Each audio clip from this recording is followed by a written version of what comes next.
یہ اللہ کو بڑے ہی پسند ہے، اور جنت کے اندر بھی یہ آپ کی اللہ نے بیوی بنائی ہے۔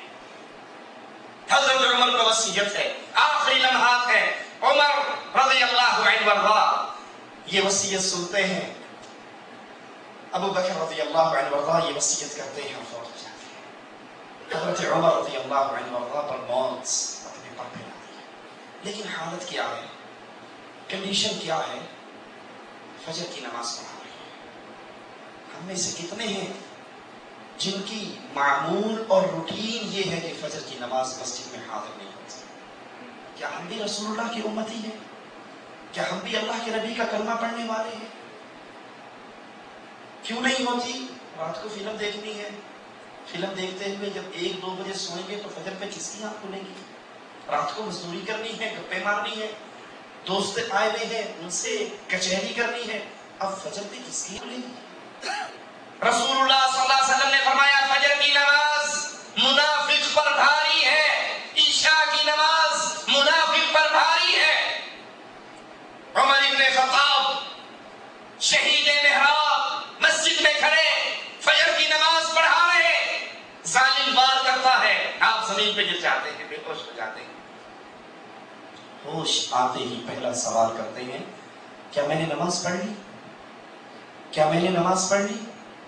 اس کا دین نہیں جس کی نماز نہیں۔ یہ کس کی فکر ہے؟ یہ کس کی سوچ ہے؟ یہ ٹینشن کس کو ہے جو کنفرم جنتی ہے، جس کی جیب میں رسول اللہ صلی اللہ علیہ وسلم نے جنت کا ٹکٹ داخل کیا ہے، جس کو اطلاع دی گئی تھی عمر میں معراج پر گیا، مجھے بڑا خوبصورت ایک قصر نظر آیا، میں نے پوچھا یہ کس کا ہے؟ کہا قریشی سردار نوجوان کا ہے۔ میں نے پوچھا وہ کون ہے؟ کہا وہ عمر ابن خطاب ہے، جو جنتی ہے، فجر کی نماز پڑھ رہے، وار ہوتا ہے گر جاتے ہیں، ہوش آتے ہی پہلا سوال کرتے ہیں کیا نماز پڑھی ہے؟ کیا میری نماز پوری ہو گئی تھی؟ عبداللہ ابن عمر حضرت عمر کا سر اٹھا کر اپنی گود میں رکھنے دیں، کہتے ہیں عبداللہ میرے سر کو زمین پہ رکھ دو، میرے سر کو خاک پہ رکھ دو۔ حضرت عبداللہ کہتے ہیں بابا میری گود میں رہنے دو۔ کہا نہیں بیٹا، میرے چہرے کو زمین پہ رکھ دو۔ جب ان کے سر کو زمین پہ رکھتے ہیں، اپنی گال کو زمین کی مٹی پہ لگاتے ہیں اور کہتے ہیں ہو سکتا ہے عبداللہ اللہ تیرے باپ کو اس طرح خاک آلود دے کر رحمت کرتے ہیں، اس کے گناہوں کو معاف کر دے۔ یہ غم اور یہ ہم، یہ فکر کس کا ہے؟ جو عمر ابن خطاب ہے، جو بولا کرتے تھے آسمان سے اس کے جملے کو قرآن بنا دیا جاتا تھا، جو یہ خواہشات کا اظہار کرتے تھے آسمان والا قرآن کے اندر حکم اتار دیا۔ ان کی موت کس حال میں آئی؟ نماز کی حالت میں، اللہ کی یاد کی حالت میں۔ سوچو میں اور آپ بالآخر موت کی طرف چل رہے ہیں، ہم رک جاتے ہیں، ہم سو جاتے ہیں، وقت نہیں رکتا، وقت نہیں سوتا۔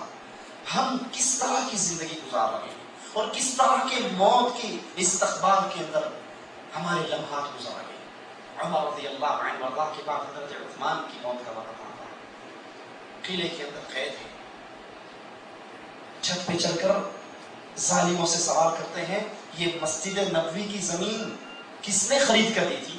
کہا عثمان تو نے خرید کر دی تھی۔ کہا اسی مسجد میں مجھے نماز نہیں پڑھنے دیتے۔ یہ میٹھے پانی کا کنواں کس نے خرید کر دیا تھا؟